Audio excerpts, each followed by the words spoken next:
you are watching Weekend Breakfast, and true to form to the title of our show, we have breakfast here for us.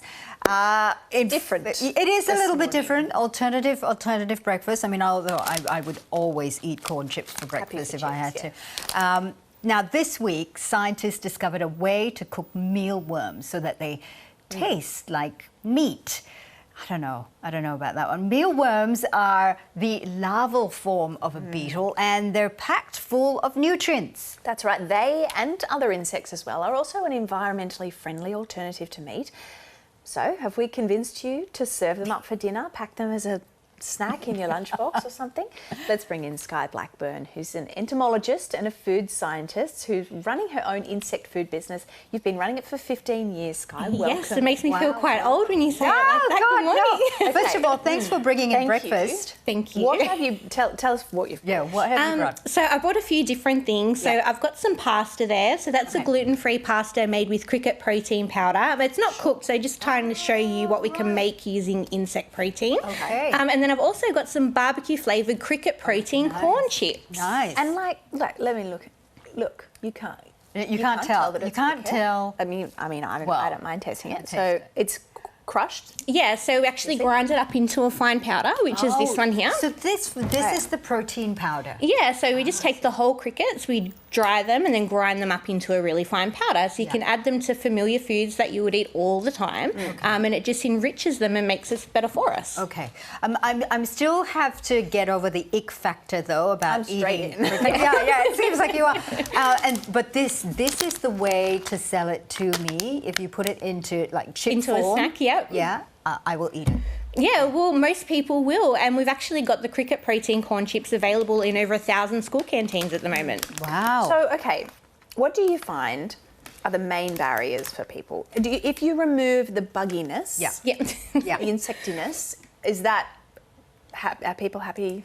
Yeah, I think ahead? so. Once people kind of overcome that initial ick factor, that barrier that they've got in their brain, and they're presented with familiar foods like you guys have there, people are much more willing to try it. And over the past 15 years, we've seen a big uptake in edible insects and people introducing insect-based foods into their diet. Okay, so I want to know, who are your main customers? You know, paint for us the kind of demographic, the kind of people who come to your shop and go, I would like to get some crickets for my meal. So really, people that are moving more towards a flexitarian diet, so they're eating more plants, they're eating alternative sources of proteins, and they're looking for a more sustainable diet. So insect proteins really tick all the boxes. And you're an entomologist as well, so you know about the health benefits as well, and also the environmental benefits. Yeah, definitely. So we use a lot less water. So if you replace one meat-based meal a week with a meal that uses crickets as your source of protein instead, you actually save over 100,000 litres of drinking water a year. So that's about 4 swimming pools full of water. We create 1/100th of the amount of greenhouse gases, and we can produce them in a shorter space of time as well. So it only takes us about 6 weeks to get the crickets from an egg to a stage where we would harvest them.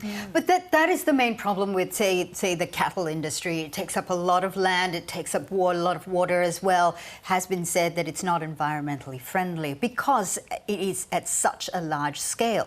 At the moment, this is a niche market though. Once it starts to grow, do you think it'll go the way the cattle industry is going? Definitely not, because I feel like people that are commercialising insect-based farming are really looking at it being a sustainable alternative. So we really put a heavy focus on using solar energy, recycling water, even using fruit and vegetable waste as feed for the insects. So we're circling that back into the food system. Wow. Okay. How is this taking off around the world? Because these scientists, I think they were from South Korea. They used these mealworms, heated it with sugar, and it tasted like meat. So there are obviously a lot of experiments going on around the world. And is this becoming more a part of the diet? I mean, I know in some countries it's been a part of the diet for a long time, for many years. Yeah, so about 80% of the world's countries already eat insects as part of their diet. So here in the Western world, we're a little bit behind the 8 ball because we don't actually do it. Because we can farm insects on a commercial scale now, and we actually use robotics and artificial intelligence to help us do that on a really big scale, kind of makes sense to include them in part part of our diet again. Okay. Fauzia's just been told. Yeah, Our I've just been producers. told off by the She needs producer, to and eat she a said chip. I need to eat it. Well, Fauzia eats a chip. And I ask you about this book that you've been included in as well. Yeah, so we have this amazing book. It's called, it's part of the Aussie STEM Stars series of books. So it's all about Australia's top scientists. And this one is actually about me. It's aimed at kids aimed about 9 to 13 years old. And it goes through my life and how I became Australia's first insect scientist. So good. And is this, have you spoken to kids about what you do and what sort of reaction do you get from them? Yeah, we actually run a future food program, and we've been doing that for 15 years, where we go into schools and teach them all about the future of food. So cellular agriculture, regenerative farming, as well as edible insects. And we've seen over 1.3 million students come through that program. So it's really fantastic now that we have a book that we can share with them as well. So good. Sky, So thank you good. so much for coming in and Thank bringing you. your food with us. Fantastic. Yes. Thank you. I'm sold, so you're going to have to say goodbye while I do the Fauzia's rest sold. of the chips All right. now. Well, coming up on Weekend Breakfast,